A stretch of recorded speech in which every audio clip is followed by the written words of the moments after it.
Where are your tools? When you need them most, you can't find it.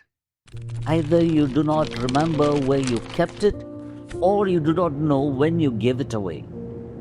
You did not feel the need for it, for things were going on well. But then came a major crisis, and you have no tools to repair and rectify the problem. The people of Israel did face something like this.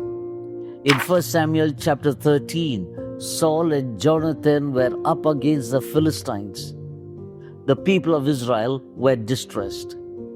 In verse 6 we read, when the men of Israel saw that they were in danger, for the people were distressed, then people hid in caves, in thickets, in rocks, in holes, and in pits.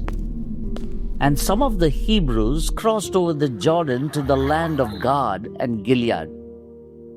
Saul's leadership was at stake, and he was told that his kingdom will not continue. The people were very insecure. Saul had only 600 men. Jonathan and him, along with the men, found that the Philistines were too strong for them. They also did not have the weapon to face the enemy. Verse 19 says, throughout Israel there were no blacksmith. If they needed the weapons, they would go down to the Philistines to sharpen each man's plowshare, the mattocks, the forks, and the axes, and to set the points of goads. It was not something that happened overnight.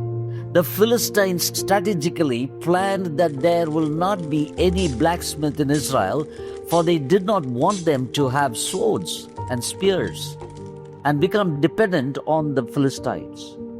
The people of Israel did not mind this because they did not feel the need for it. What a shame. They were unprepared for the crisis. They never bothered to even check if they had the weapons for the battle. My friend, do not sharpen your weapons in the enemy's camp. You need to have your own weapons and sharpen it from time to time.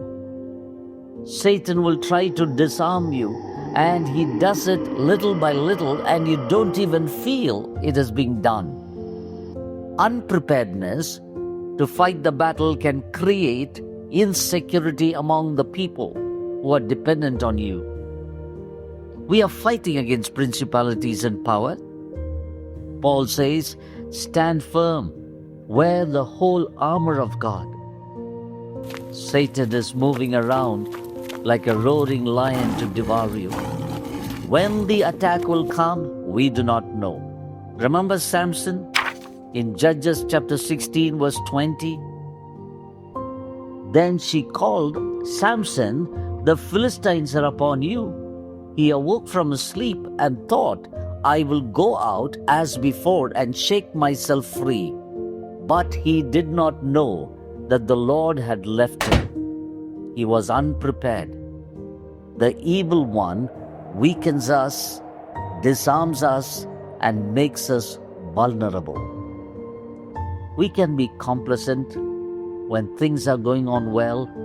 We can be casual in our approach, saying, when it happens, we will see it, we will face it, or be dependent on others to fight the battle for us. By the time we realize it, the battle is over. Where are your tools? Do you have the right one? Sharpen it every day.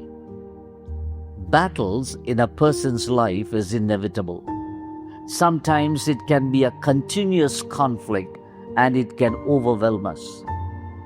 David hid in the enemy's camp when Saul was after him. My friend, we can never win the battle being in the enemy's camp or by sharpening our tools in the enemy's camp. Sometimes God allows us to be disarmed so that we will turn to Him and lean on Him. Intimacy with God every day and instruction from God will strengthen you each day and prepare you for the battle. Be careful to obey His word. Have a wonderful month a blessed month, a victorious month. God bless you.